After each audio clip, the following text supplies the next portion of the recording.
Brother's wife claimed Grandma's ring, because she's the older son's wife. Grandma left video evidence against her. Update: final court ruling came in. I won. But I'm not sure how to feel about it. I'm sitting in my lawyer's office, staring at the ring in my palm. A Victorian-era piece, circa 1890, with a central sapphire surrounded by old mine-cut diamonds in a yellow-gold setting. The metalwork is exquisite, hand-engraved scrollwork that most people don't even notice unless they know what they're looking for. I know what I'm looking for. It's literally my job. The ring is finally, legally, irrevocably mine. My lawyer is saying something about court costs and filing deadlines, and something about my sister-in-law's attorney requesting an extension that was denied. I should be listening. I should be celebrating. Instead, I'm turning this ring over and over in my fingers, feeling the slight wear on the band where 4 generations of women wore it, and wondering if my grandmother ever imagined it would come to this. I never wanted to go to court against my own family. But she gave me no choice. Ms. Did you hear what I said? I look up. My lawyer is watching me with that careful expression professionals use when they're not sure if their client is about to cry or laugh. I've seen that look a lot over the past 8 months. Sorry. Yes. It's over. It's over. The will stands. The ring is yours. The entire collection is yours. Your sister-in-law's contestation has been formally dismissed, and frankly, after the video evidence you provided, she's lucky your attorney didn't pursue sanctions for frivolous litigation. I slide the ring onto my finger. It fits perfectly. It always has. Thank you, I say, and I mean it, but the words feel hollow. I won. So why does victory taste like ash? Flashback: 6 years ago. My grandmother's hands were a roadmap of her life. 91 years of gardening, cooking, raising 4 children, burying a husband, and outliving most of her friends, all of it written in the lines and spots on her skin. But her fingers were still nimble. Still strong. I watched her slide the sapphire ring off and hold it up to the window, letting the afternoon light catch the stones. Your great-great-grandmother received this ring on her wedding day in Dublin, she said. 1891. Can you imagine? She was 17 years old, marrying a man she'd met 3 times. She wore this ring across the Atlantic, through Ellis Island, through the tenements of New York. She wore it while she buried 2 children to influenza. She wore it until the day she died, and then it went to her daughter, and then to her daughter, and then to me. I was 23 then, fresh out of my jewelry restoration certification program, full of dreams about opening my own studio someday. My grandmother was the reason I'd chosen this path. She'd started teaching me about antique jewelry when I was 6 years old, letting me look through her collection with a child's magnifying glass, telling me stories about each piece. Grandma, you've told me this story 100 times. I know. She smiled, those sharp blue eyes, still clear then, always clear, crinkling at the corners. But I need you to remember it. I need you to remember that this ring isn't just metal and stones. It's survival. It's legacy. It's every woman in this family who refused to give up. She pressed the ring into my palm. It's going to be yours someday. You're the only one who understands what it means. Promise me you'll take care of it. I promise. She nodded, satisfied. Good. Now help me catalog the rest of these pieces.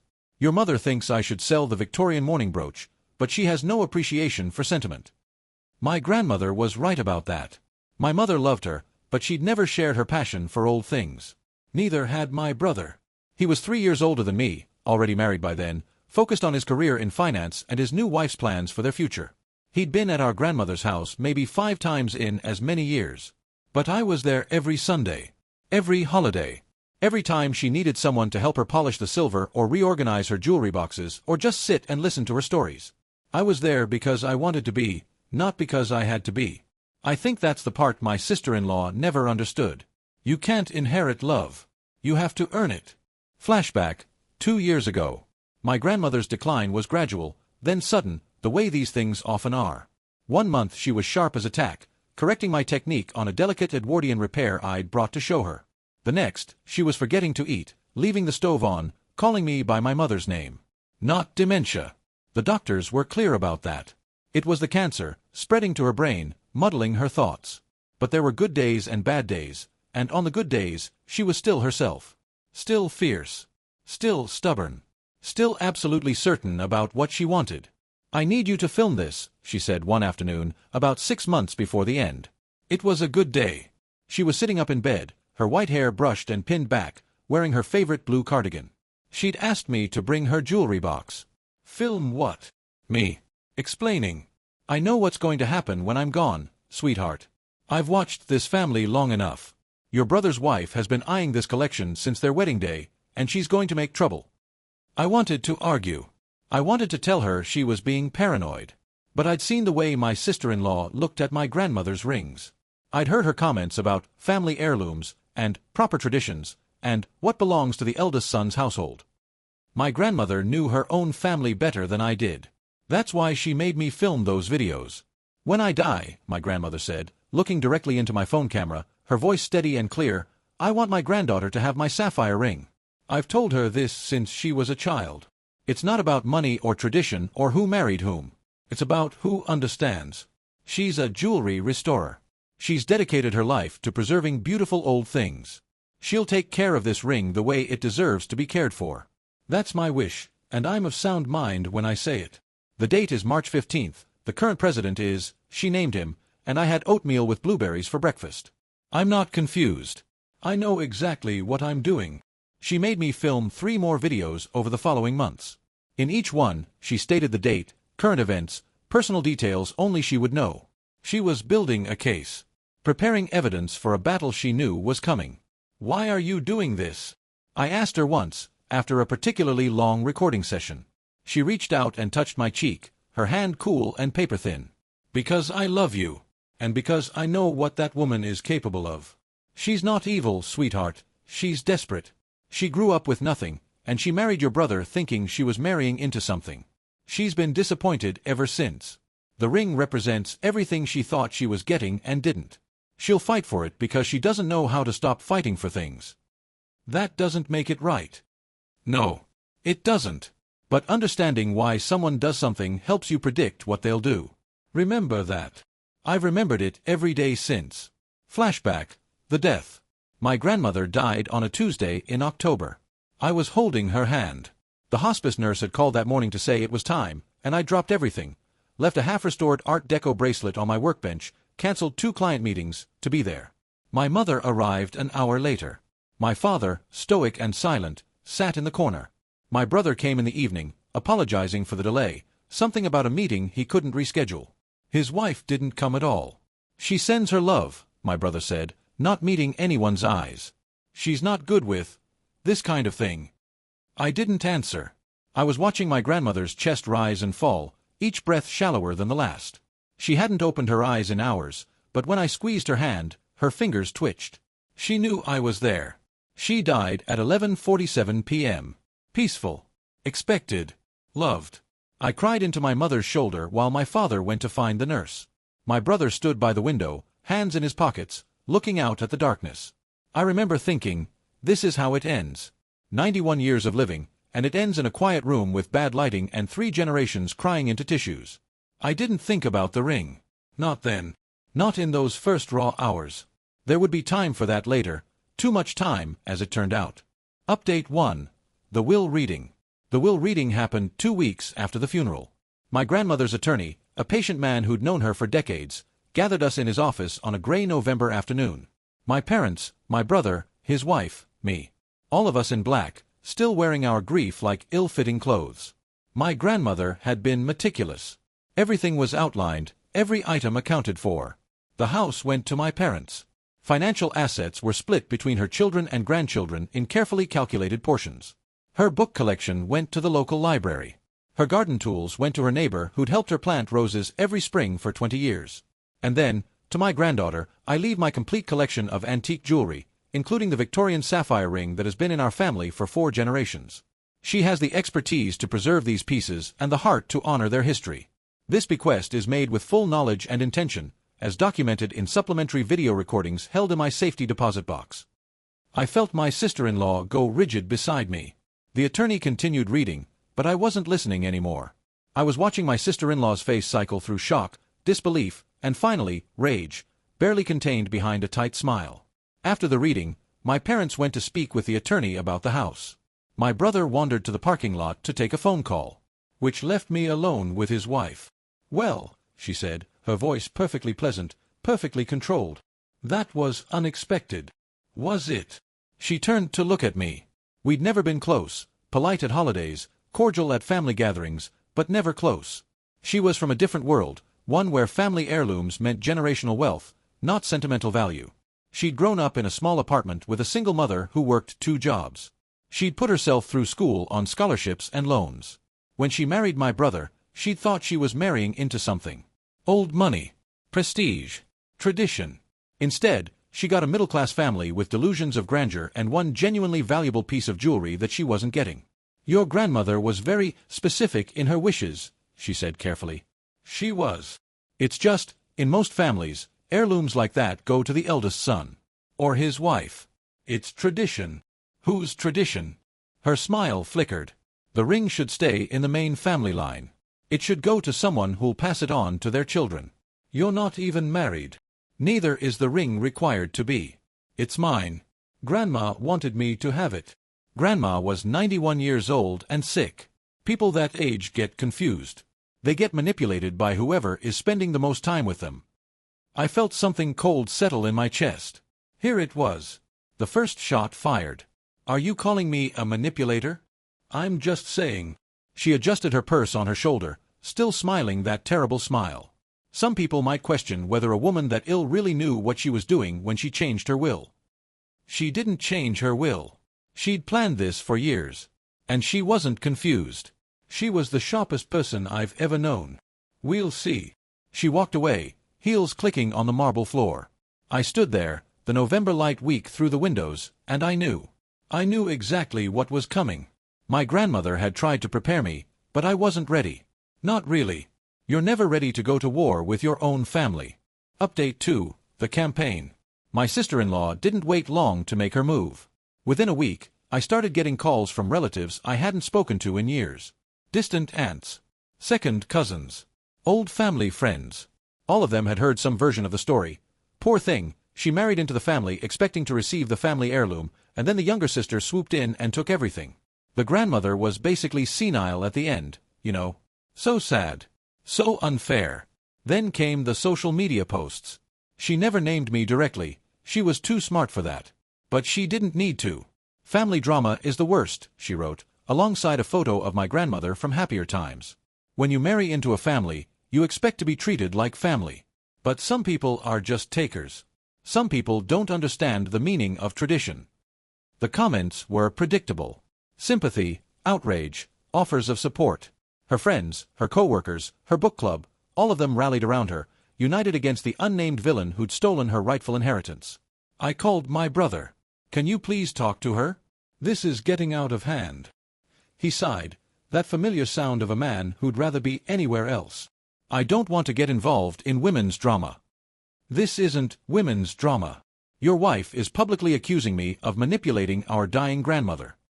She's upset. The ring meant a lot to her. The ring wasn't hers. It was never going to be hers. Grandma was clear about that. Another sigh. Look, I wasn't there. I don't know what Grandma said or didn't say. Maybe if you just let her have the ring, this would all go away. Is it really worth tearing the family apart? I stared at the phone in disbelief. My own brother. My own blood. Asking me to surrender. She's not going to win this, I said. Grandma left me those pieces because I was the one who cared about them. Because I was the one who was there. Where were you, by the way? Where were you when she was dying? I had responsibilities. A job. A wife. I couldn't just drop everything. I dropped everything. Every single time. 4 years. And you want me to give that up because your wife throws tantrums on Facebook? He hung up on me. I didn't call back. Update 3. The legal battle. The formal will contestation came 6 weeks after the funeral. My sister-in-law's lawyer sent a notice to my grandmother's estate claiming that the decedent had lacked testamentary capacity at the time the will was executed, and that she had been subject to undue influence by a beneficiary, namely me. I remember reading the words on my laptop screen at 2 a.m., too wired to sleep, the cold language of it all making me physically sick. Lack of capacity. Undue influence. They were calling my grandmother incompetent. They were calling me a predator. I called my own lawyer the next morning. They'll need to prove she wasn't of sound mind, she explained, her voice calm and professional. Medical records, testimony from caregivers, that sort of thing. Your grandmother was lucid for most of her illness. The cancer affected her cognitive function intermittently, but her doctors documented good days and bad days. The key question is what state she was in when the will was signed. She signed the current version 3 years ago. She was completely healthy then. Good. That helps. But they'll also claim that she intended to change it and was prevented from doing so. She didn't want to change it. She told me exactly what she wanted. Can you prove that? I thought about my phone. About 4 videos, carefully filmed over 6 months. My grandmother, lucid and fierce, staring into the camera and daring anyone to call her confused. Yes, I said. I can prove that. The legal process was everything I'd been warned about. Slow, expensive, emotionally devastating. We filed responses, collected evidence, gave depositions. My sister-in-law's lawyer was aggressive. He tried to paint me as isolated, obsessed with my grandmother's wealth, desperate to secure an inheritance. He brought up my financial struggles in my early 20s, my failed engagement, my small studio apartment. He implied that I'd cultivated my grandmother's affection specifically to secure the jewelry collection. He had no idea what he was dealing with. When it was time to present our evidence, my lawyer played the first video in the conference room. My grandmother's voice filled the space, clear and strong. I'm leaving my sapphire ring to my granddaughter because she's earned it. Not with money, not with schemes, but with love and patience and Sunday afternoons when she could have been anywhere else. She's never asked me for a thing. She just wanted to learn, to listen, to be here. That's more than I can say for some people. I'm of sound mind.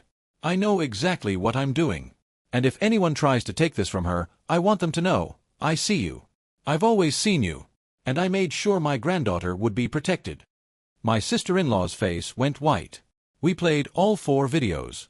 We presented medical records showing my grandmother's cognitive state. We brought in the hospice nurse who'd been with her at the end, who testified that she was alert and oriented during her final weeks, fully aware of who was in the room and who wasn't. The judge ruled in my favor. The will was valid. The contestation was dismissed. I won. Update 4. The aftermath. Victory should feel better than this. It's been 3 months since the ruling. The ring is on my finger right now as I type this. My grandmother's entire collection sits in a climate-controlled case in my studio, each piece cleaned and preserved and loved. I've started a project cataloging everything, photographing each item, documenting its history, writing down the stories my grandmother told me. Someday, maybe, I'll donate the collection to a museum. Or pass it down to someone who cares the way I do. But the cost. God, the cost. My brother won't speak to me. He blocked my number the day after the ruling. I've seen him once, at my mother's birthday dinner, and he looked through me like I was made of glass. His wife sat beside him, subdued, defeated, but defiant in her silence. She didn't apologize. She never will. My parents have tried to stay neutral, which feels worse than if they'd taken a side. You're both our children, my mother says, whenever I bring it up. We can't choose between you. But by not choosing, they've chosen. They've chosen peace over justice, comfort over truth. They've chosen to let my brother's silence stand unopposed. Family holidays are awkward now. We sit in the same room, eating the same food, pretending the last year didn't happen. My sister-in-law has stopped with the social media posts, too humiliating after the video evidence came out, but I see the way she looks at my hand. At the ring. Sometimes I catch her staring, and I don't look away. I let her see it. Let her remember. Sometimes I wonder if the ring was worth losing my brother. Then I remember, I didn't lose him. He chose her side. There's a difference. He could have stayed neutral. He could have said, I don't know what Grandma wanted, but I trust her decision. He could have defended me when his wife started her campaign. He didn't. He chose to step back, to let it happen, to wash his hands of the whole mess while his wife dragged our grandmother's memory through the mud. I didn't lose my brother. He never showed up. Update 5. Moving forward.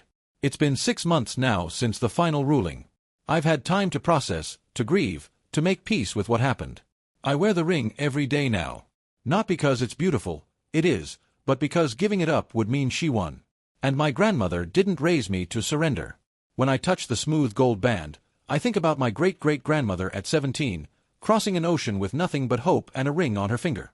I think about every woman in my family who wore this piece, who survived whatever life threw at them, who refused to give up.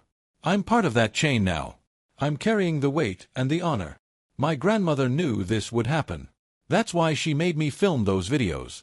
She knew her family, knew the fault lines, the tensions, the unspoken resentments. She knew her grandson had married someone desperate for belonging, someone who'd see an heirloom as proof of acceptance. And she knew that desperation could turn dangerous. So she prepared. She documented. She armed me with evidence I didn't even know I'd need. I've thought a lot about my sister-in-law these past months. About why she did what she did. She wasn't evil. My grandmother was right about that. She was a woman who'd grown up poor, who'd fought for everything she had, who'd married into a family expecting certain traditions, certain rewards. She genuinely believed that firstborn son's wife had meaning, had weight, had legal standing. She was wrong. But her entitlement came from somewhere real. It came from all those years of not having enough, of watching other people inherit things she'd never receive. I can understand her without forgiving her. I can see where she came from without excusing where she went. She's still with my brother. They're trying to have a baby, according to my mother, as if a child could fix whatever's broken in their marriage. I hope they don't. I hope they heal first. I hope they learn that you can't build a family on grievance and resentment. As for me, I'm okay. More than okay, actually. My restoration business has grown. I've taken on clients from around the country, people who find me specifically because they want someone who understands the weight of what they're preserving. Last month, I restored a mourning ring from 1820, jet and pearls and a tiny lock of hair under glass. The owner cried when I gave it back to her, perfect and gleaming. "You've given me back my great-grandmother," she said. "That's why I do this work. That's why my grandmother gave me her collection. Because I understand that jewelry isn't about money or status. It's about connection. Memory. Love." The sapphire ring catches the light as I type, blue fire dancing in the old stones. 4 generations of my family have worn this ring. 4 generations of women who survived and struggled and loved. I'm the 5th. And when my time comes, I'll choose carefully who comes next. Not the firstborn son's wife. Not tradition. Not entitlement. Someone who cares. Someone who shows up. Someone who earns it. My grandmother would want it that way. Final thoughts. I never wanted to go to court against my own family. The legal fees nearly bankrupted me. The stress affected my health, my sleep, my ability to work. There were nights I lay awake wondering if I should have just given in, just handed over the ring, just kept the peace. But peace built on surrender isn't peace. It's defeat. And my grandmother didn't spend 3 years preparing for this fight just so I could fold at the first sign of pressure. I won the ring. I lost my brother, or maybe I just finally saw who he always was. I damaged my relationship with my parents in ways that may never fully heal. I spent months mired in legal proceedings, reliving my grandmother's death over and over for lawyers and judges and strangers. Was it worth it? I look at the ring on my finger. I think about my grandmother's face in those videos, fierce and clear and determined to protect me even from beyond the grave. I think about my great-great-grandmother at 17, crossing an ocean, wearing this same piece. Yes, it was worth it. The victory wasn't hollow after all. It was just heavy. Some victories are like that. They cost you things you didn't know you'd have to pay, and they leave you standing alone in places you didn't expect to be. But I'm still standing. And I'm still wearing my grandmother's ring. That's enough. That's everything. TLDR, my grandmother left me her antique sapphire ring. I'm a professional jewelry restorer and was close to her. My sister-in-law claimed she should get it as the firstborn son's wife, and tried to contest the will, claiming Grandma had dementia. I had video evidence of Grandma, totally lucid, explaining exactly why she wanted me to have it. I won in court, but lost my relationship with my brother and damaged things with my parents. The ring is mine. I wear it every day. I have complicated feelings about everything except the ring itself. Here's what I learned from going to court against my own family. Some things are worth fighting for, even when the fight costs you everything else. My grandmother knew this would happen. She knew her family, the fault lines, the tensions, the daughter-in-law who saw an heirloom as proof of belonging she'd never received. She knew that desperation could turn dangerous. So she prepared. She filmed videos. She armed me with evidence I didn't even know I'd need. She protected me from beyond the grave. That's the kind of love that doesn't fit in a will. I never wanted to go to court against my own family. The legal fees nearly bankrupted me. The stress affected my health, my sleep, my ability to work. There were nights I lay awake wondering if I should have just given in. Just handed over the ring. Just kept the peace. But peace built on surrender isn't peace. It's defeat. And my grandmother didn't spend 3 years preparing for this fight just so I could fold at the first sign of pressure. My sister-in-law wasn't evil. My grandmother was right about that too. She was a woman who'd grown up poor, who'd fought for everything she had, who'd married into a family expecting traditions and rewards that didn't exist. She genuinely believed firstborn son's wife meant something. She was wrong. But her entitlement came from somewhere real, from all those years of not having enough, of watching other people inherit things she'd never receive. I can understand her without forgiving her. I can see where she came from without excusing where she went. Sometimes I wonder if the ring was worth losing my brother. Then I remember, I didn't lose him. He chose her side. He chose to call this women's drama. He chose to ask me to surrender because it would be easier for him. He chose to block my number the day after I won. I didn't lose my brother. He never showed up. Not when grandmother was dying. Not when his wife was dragging her memory through the mud. Not once. My parents tried to stay neutral, which feels worse than if they'd taken a side. By not choosing, they chose. They chose peace over justice, comfort over truth. But I'm still standing. And I'm still wearing my grandmother's ring. 4 generations of women wore this ring. 4 generations who survived and struggled and refused to give up. I'm the 5th. And when my time comes, I'll choose carefully who comes next. Not the firstborn son's wife. Not tradition. Not entitlement. Someone who cares. Someone who shows up. Someone who earns it. You can't inherit love. You have to earn it. My grandmother understood that. She left me this ring not because of blood or tradition, but because I was the one who was there. Every Sunday. Every holiday. Every time she needed someone. The victory wasn't hollow. It was just heavy. Some victories are like that. They cost you things you didn't know you'd have to pay. But I'm still here. Still preserving beautiful old things. Still carrying the weight and the honor. My grandmother would want it that way.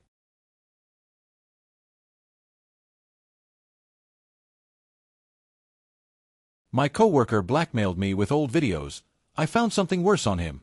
Posted to r/true off my chest. I've been sitting on this story for almost 8 months now, and my therapist finally suggested I write it all down. She says it might help with the processing. Maybe she's right. Maybe I just need strangers on the internet to tell me whether I'm the villain in my own story. Either way, here it is, the complete, unfiltered account of how I lost my job, my professional reputation, and about 6 months of my mental health to a workplace blackmail situation that spiraled completely out of control. For context, I'm a 29-year-old data scientist. Was, I guess, at that company. I worked at a mid-sized fintech firm for 3 years before everything imploded. I was good at my job, not to brag, but I'd built several models that actually moved the needle on revenue.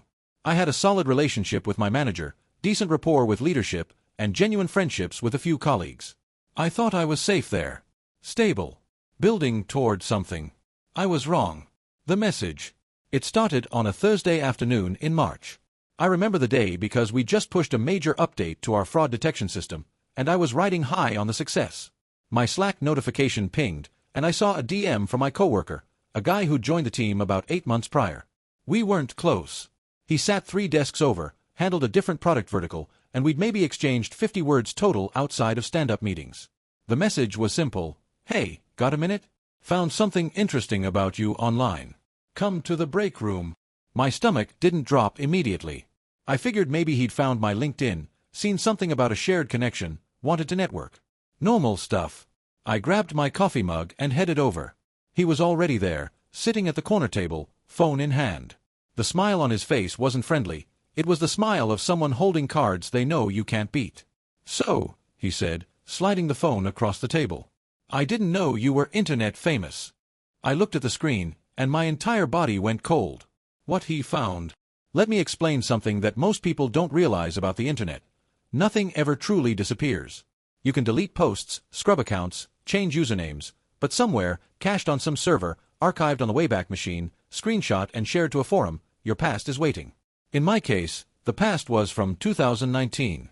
During a particularly rough period after a bad breakup, I'd made a series of, let's call them ill-advised video posts on a platform that was popular at the time.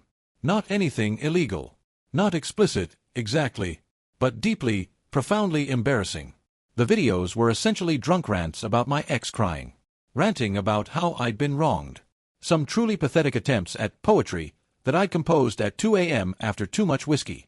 In one of them, the one my coworker had found, I'd specifically mentioned my workplace by name, my previous job, and made some comments about how corporate drones don't understand real emotion and how I was too intelligent to be understood by normal people. It was the kind of content that makes you physically cringe to remember. The kind that, if surfaced to your current employer, wouldn't get you fired but would absolutely destroy your professional reputation. The kind that makes people question your judgment, your stability, your maturity. The videos had gone mildly viral at the time, nothing huge, but enough that they'd been reposted to cringe compilation accounts. Enough that someone digging through my digital footprint with the right search terms could find them. My coworker had found them. "This is gold," he said, scrolling through the comments on the repost. "Your face, your voice, your name. I mean, you literally say your full name in the second video. And the poetry part. God, man. My heart is a database with no backup. That's incredible." I wanted to disappear. To sink through the floor. I felt like I was 22 again, drunk and sobbing into my phone, not realizing I was creating ammunition that would be used against me 7 years later. "What do you want?" I asked. His smile widened. "Let's talk about that. The demands." Here's what my coworker wanted, initially. He'd been struggling with his workload. The quarterly performance reviews were coming up, and he was behind on a major project, a predictive model that was supposed to launch in 6 weeks. He needed help. Specifically, he needed me to help him write the code, refine the model, and basically do about 60% of his job while he took the credit. "It's not a big deal," he said, as if he were asking to borrow a stapler. "You're faster than me at this stuff anyway. I'll owe you one." I should have said no. I should have gone to HR from day one. Instead, I let fear control me. I let the thought of those videos being sent to my manager, to the executive team, to the company's LinkedIn page, paralyze my judgment. "Fine," I said. "But this is a one-time thing." He laughed. "Sure, man. One time." Update 1. The escalation, April-May. It was not a one-time thing. Over the next 8 weeks, my coworker's demands grew like a tumor. First, it was just the model, which I finished in 2 weeks, working nights and weekends while he claimed credit in stand-ups. Then it was covering for him when he came in late, which became covering for him when he didn't come in at all. Then it was writing his reports, attending his meetings on his behalf, and sending emails from his account to make it look like he was engaged when he was doing God knows what. The worst part? He wanted me to recommend him for a promotion. "The senior role is opening up in Q3, he told me in late April. "I need your endorsement. You're respected around here. If you tell the manager I'd be perfect for it, it carries weight." "I'm not going to lie for you," I said. "You're already lying for me. Every day. What's one more?" He wasn't wrong, and that truth cut deeper than anything else. I'd spent weeks doing his work, covering his absences, and building a fiction that painted him as a competent professional. I'd already compromised myself. What was one more brick on the pile? I wrote the endorsement email. My manager called me later that week, pleased. "Good to see you supporting the team," she said. "Your coworker's been stepping up lately. Nice to know he has your vote of confidence." I wanted to scream. The breaking point. The breaking point came in early June when my coworker approached me with a new request. He wanted me to take the fall for a data error that had cost the company roughly $15,000 in misallocated marketing spend. The error was his, a simple miscalculation in a targeting model that I tried to catch during our handoff but had slipped through. When leadership traced the mistake to his code, he panicked. "You need to tell them it was your model," he said. "Just say you were helping me and made the change without telling me. It's minor, you'll get a talking to, maybe a note in your file, but nothing serious." Meanwhile, I'm already on thin ice. This could actually get me fired. I stared at him. "You want me to take a formal reprimand for your mistake?" "It's not a big deal." "It is a big deal." I finally snapped. "I've done everything you've asked. I've written your code, covered your shifts, lied to my manager's face, and recommended you for a promotion you don't deserve. And now you want me to damage my own performance record to save you." He leaned closer, his voice dropping. "You know what happens if you don't." That night, I went home and sat in the dark for 3 hours. I thought about quitting. I thought about just letting him release the videos, facing the embarrassment head-on, accepting whatever professional damage came with it. I thought about a lot of things. And then I thought about something else. If my coworker was willing to spend this much effort avoiding work, what else was he avoiding? What else was he hiding? I decided to find out. Update 2. The investigation, June. Let me be clear about something. I'm not proud of what I did next. Looking back, I became exactly what I hated. Someone who digs up dirt on others, who weaponizes information, who plays dirty when they feel cornered. My therapist has a lot of thoughts about this. So do I, at 3 a.m. when I can't sleep. But I did it anyway. I started simple, social media stalking, basically. My coworker kept his profiles relatively locked down, but not perfectly. His Instagram was private, but his girlfriend's wasn't, and through her posts I began piecing together a picture of his life that didn't match what he'd told the company. During his interview, he'd claimed extensive experience at a well-known tech company, 2 years as a data analyst, with glowing responsibilities. It was one of the main reasons he'd been hired. But his girlfriend's Instagram told a different story. Photos from that time period showed him working at what appeared to be a retail job. Vacation photos from dates when he claimed to be heads down on a major project. Nothing definitive, but enough to raise questions. I dug deeper. I should have gone to HR from day one. Instead, I let fear control me. But now I was letting anger control me instead, and I'm not sure which was worse. Using some data analysis techniques I'm not going to detail here, let's just say I'm good at finding patterns in public records, I discovered several concerning things. First, his credentials were partially fabricated. The tech company he'd claimed to work for had no record of him. I confirmed this through a contact who worked in their HR department. He'd worked at a company with a similar name in a completely different industry, and had apparently banked on no one checking the details. Second, and this is the part that really got my attention, he was running a side business during work hours. A pretty significant one.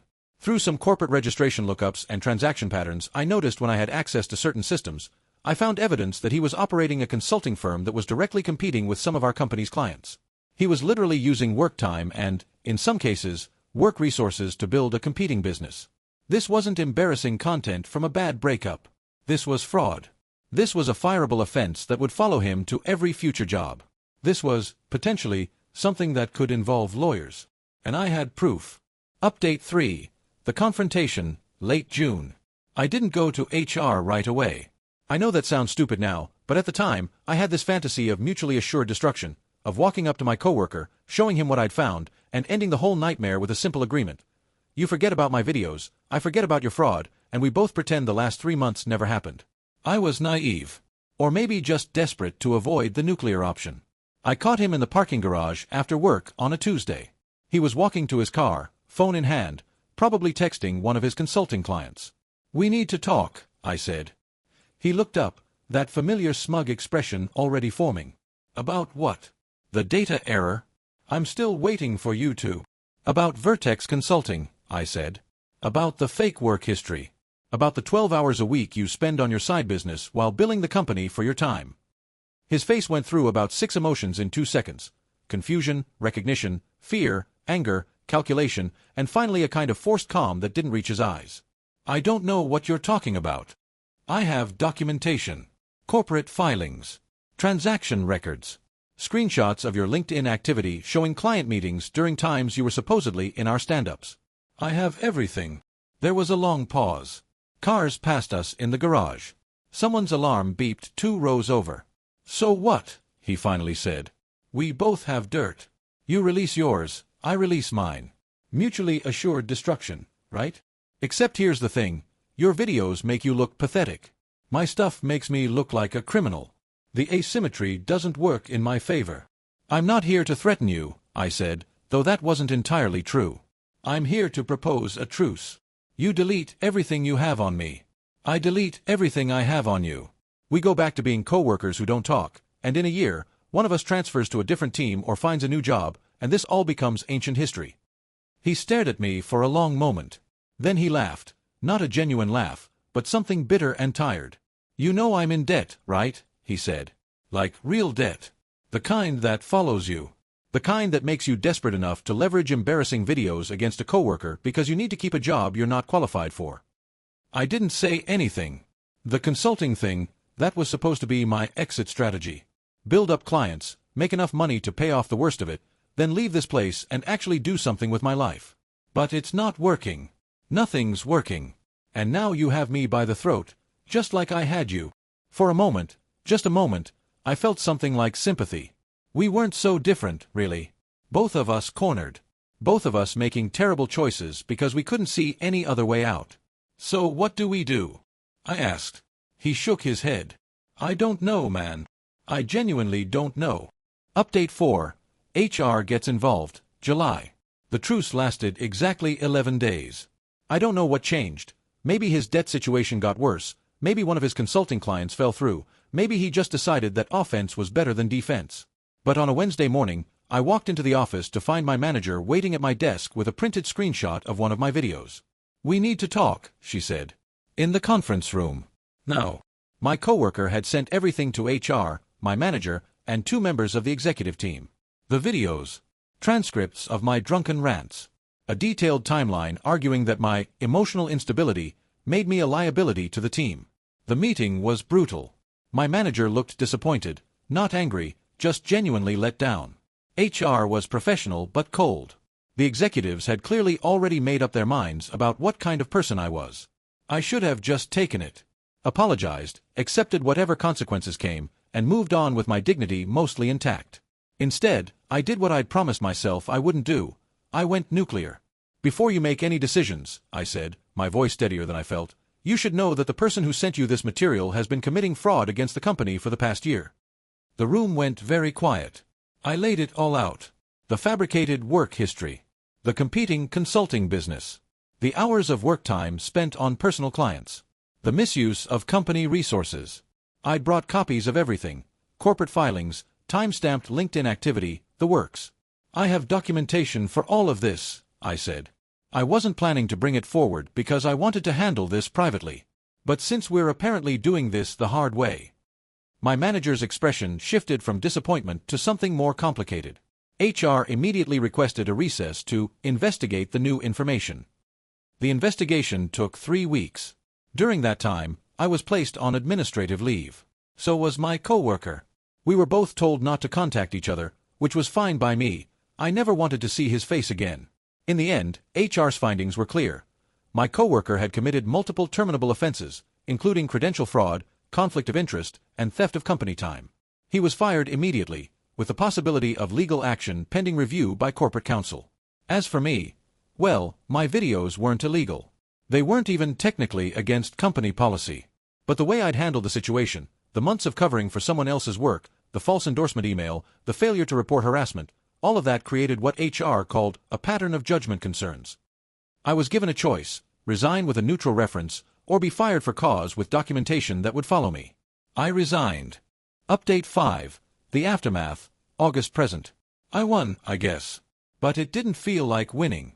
My coworker was gone, fired, potentially facing legal consequences, his professional reputation destroyed. Everything he'd built with his side consulting business collapsed when word got around about why he'd been terminated. Last I heard through the grapevine, he'd moved back in with his parents and was working retail again. I try not to think about it too much, but sometimes I do. I think about what he said in that parking garage, about the debt, the desperation, the feeling of being trapped with no good options.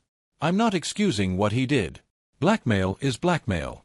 But I understand, a little bit, how someone can make terrible choices when they feel like they're drowning. That doesn't make it okay. It just makes it human. As for me, I spent 3 months unemployed. Not because I couldn't find work, my skills were still valuable, but because I was paralyzed by anxiety about what potential employers might find if they dug deep enough. I scrubbed every social media account I could find. I hired a service to try to get the cached videos removed from various archives. I spent hours searching my own name, looking for anything else that might surface. My therapist says I'm still processing the betrayal. She's probably right. Some days I'm fine, functional, even optimistic about the future. Other days I wake up at 4 a.m. convinced that some hiring manager is going to find those videos and send them to everyone I've ever worked with. The new job is good. Better than good, actually. It's a remote position with a company that values results over office politics, and they didn't seem to care much about the gap in my employment history. My new manager is supportive. My coworkers are collaborative rather than competitive. I'm making more money than I was before. But here's the thing nobody tells you about winning. The victory doesn't erase the scars. I still flinch when I get a Slack notification from someone I don't know well. I still feel a knot in my stomach when anyone mentions social media. I still catch myself rehearsing explanations for things that happened years ago, just in case someone asks. The company where everything went down has mostly moved on. I'm a cautionary tale now, probably, the guy who got caught up in something messy and didn't handle it well. My old manager hasn't reached out. Neither have most of my former colleagues. The friendships I thought I'd built there evaporated the moment I became inconvenient. That's the part that hurts most, if I'm being honest. Not the videos, Not the blackmail, not even the months of anxiety. It's realizing how fragile professional relationships really are. How quickly people can decide you're not worth the trouble. Final reflections. So here I am, 8 months later, writing this all down because my therapist thinks it might help. And maybe it has. Maybe putting the story into words makes it feel more like something that happened to me rather than something I'm still living through. A few things I've learned, for what it's worth. If someone tries to blackmail you, go to HR immediately. I know it's scary. I know you think you can handle it yourself. You can't. The longer you wait, the more compromised you become, and the harder it is to explain why you didn't come forward sooner. I should have reported my coworker the day he approached me. Instead, I spent months doing his work, lying to my manager, and digging up dirt that I eventually used as a weapon. None of that was necessary. All of it made everything worse. Your digital past is permanent. I don't care how many accounts you delete or how many services you hire, something is always out there. Maybe that's fine. Maybe we all need to accept that everyone has embarrassing moments, cringy phases, things they'd rather forget. But in the professional world, that acceptance hasn't caught up to reality yet. People still judge. They still make assumptions. They still decide you're too risky to hire based on something you posted when you were 22 and heartbroken. Desperation makes people dangerous. My coworker wasn't evil. He was broke, scared, and in over his head. That's not an excuse. Again, blackmail is blackmail, but it's a reminder that the people who hurt you are usually hurting too. Understanding that doesn't make the hurt go away. It just makes it more complicated. Victory can feel a lot like defeat. My coworker lost everything. His job, his side business, his professional reputation, possibly his freedom if the legal situation escalates. By any objective measure, I won. He's gone, and I'm still here. But I'm also scarred. I'm also paranoid. I'm also carrying the weight of knowing that I became someone I didn't want to be. Someone who digs through public records looking for ammunition. Someone who weaponizes information when they feel threatened. Someone who chose mutually assured destruction over simply walking away. Maybe there was a version of this story where I did everything right. Where I reported the blackmail immediately, HR handled it cleanly, and I kept my job without any of the mess that followed. Maybe in that version, I'm still working at that company, still building models, still having lunch with colleagues who actually know me. But that's not the version I'm living in. This version is messier. More painful. Full of moments I wish I could take back and lessons I wish I'd learned earlier. This version is real. Epilogue. Where I am now. It's been 8 months since I cleaned out my desk. 6 months since I started therapy. 4 months since I started the new job. 2 months since I last had a panic attack about what might be lurking in my digital past. I'm getting better. Slowly. The new job helps. It's proof that one bad chapter doesn't have to define your entire career. The therapy helps too, even when it forces me to confront things I'd rather avoid. I still think about my former coworker sometimes. I wonder if he's doing okay. I wonder if he blames me for what happened, even though he's the one who started it. I wonder if, in another life, we could have been friends, two guys struggling with pressure and making bad choices, maybe helping each other instead of destroying each other. But we don't live in that life. We live in this one, where choices have consequences and actions have reactions, and sometimes the only way out of a bad situation is through something worse. I won, I guess. But it didn't feel like winning. It still doesn't. If you made it this far, thanks for reading. I don't know what I'm looking for exactly. Validation, criticism, commiseration, I don't know. Maybe just the feeling of being heard. Take care of yourselves out there. Protect your digital footprint. And if someone ever tries to leverage your past against you, please, don't make the mistakes I made. Go to HR. Get it documented. Let the professionals handle it. Trust me. The alternative is worse. Edit. A lot of people are asking if I do anything differently. Honestly, everything. I do everything differently. But that's the thing about hindsight. It's perfect and completely useless. Edit 2. To the people saying I should have just owned my past and let the videos come out, you're probably right. In retrospect, the shame I felt was disproportionate to the actual content. They were embarrassing, sure. But they weren't career-ending on their own. What ended my career at that company was everything I did after trying to hide them. The fear was worse than the reality would have been. Edit 3. No, I'm not going to share the videos. That chapter is closed. Please stop asking. Here's what I learned from losing my job to a blackmail situation I could have ended on day 1. Fear is a worse advisor than embarrassment ever could be. I spent 3 months doing someone else's work, lying to people who trusted me, and slowly becoming the kind of person I'd always judged. And for what? To protect myself from videos that, honestly, would have made people cringe for a week and then forget. The real damage wasn't those drunk rants from 2019. The real damage was everything I did trying to hide them and why coworker was desperate. Drowning in debt, faking credentials, building a side business on stolen time because he couldn't see any other way out. I'm not excusing what he did, blackmail is blackmail. But I understand it now in a way I couldn't before. Desperate people do desperate things. And when two desperate people collide, nobody wins. We just both lose in different ways. If someone ever holds your past over your head, here's what I wish I'd known. The shame you feel is almost always bigger than the reality. The thing you're terrified of people seeing? Most of them will look, shrug, and move on. It's not the skeleton in your closet that destroys you. It's what you're willing to do to keep that closet locked. I won, technically. My coworker lost his job, his business, maybe his freedom. I found a better position with better people. On paper, I came out ahead. But I also spent 6 months in therapy. I still flinch at Slack notifications. I still wake up sometimes convinced that someone, somewhere, is digging through my past looking for ammunition. Victory and trauma can live in the same house. I know that now. One more thing.